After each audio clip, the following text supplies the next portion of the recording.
Sorry I'm such a cliche with this Labo candle and Aesop hand cream on my hay table, but I wanted a nice mise-en-scène to talk about Gucci's Tears of Iris. I'd heard a lot of good things about this line and it did not disappoint. Compared to a lot of other recent additions to the high-end designer market, I think this is one of the best. For my money, it's better than anything Dior has come out with for a while.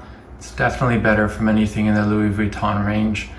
And there's some others, Bottega, Givenchy, who started their own range, which have been really terrible. So this really sticks out as being a very well done high-end designer niche, although once again, pushing the price point ever further up. Some other favorites from the line include the rose, which is a really nice green rose that dries down to something kind of woody and pleasant.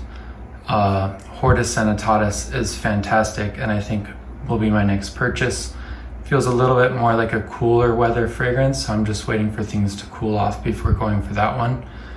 I also really enjoy Voice of a Snake, although it's a genre that's been done a lot recently, sort of a synthetic, oudi, incensey type fragrance. One of the things I like about the Gucci line is I feel like each fragrance is sort of the best in the genre. While there's been a ton of iris perfumes, this is one of the best I've smelled.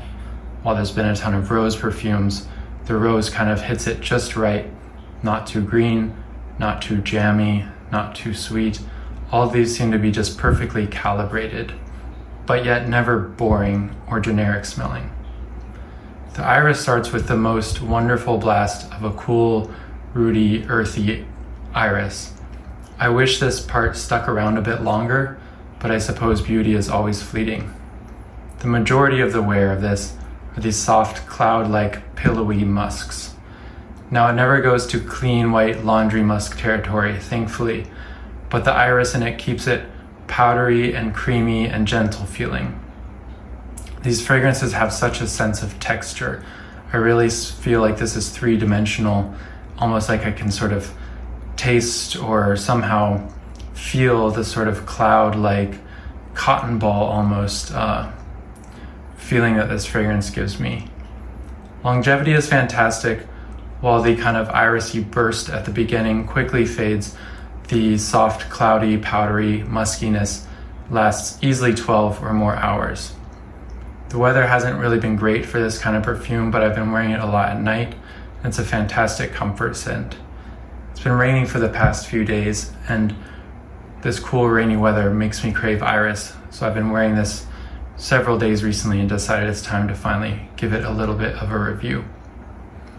It's interesting what a difference a creative director can make, as Alberto Morillas, who did these fragrances, has put out a lot of very mainstream designer junk. But at Gucci, with creative director Alessandro Michele, you can really feel his aesthetic in this release. His aesthetic is very Baroque. As you can see, lots of ornamentation, every bottle is different. It's very over the top, but also very classical and very refined. I feel that in these perfumes. None of them are overloaded with ingredients, but they all sort of have an interesting taste. They feel extremely refined. I don't think there's a bad fragrance in the entire line. Just depends on your taste, what you're looking for, and what you're willing to pay this much for. But it's a very well calibrated, well thought out line of fragrances. You should definitely give it a try. They can be hard to find, but I noticed them popping up at some department stores like Nordstrom's and Saks, although Hortus Sanitatis, you'll have to go to a Gucci boutique to get that one. I think that's all. I hope you enjoyed. If you get any chance, definitely try out Gucci Alchemist Garden. They're expensive, but your money is well spent as compared to a lot of the other offerings out there today. Oh, and something in here reminds me of buttered popcorn. I don't know.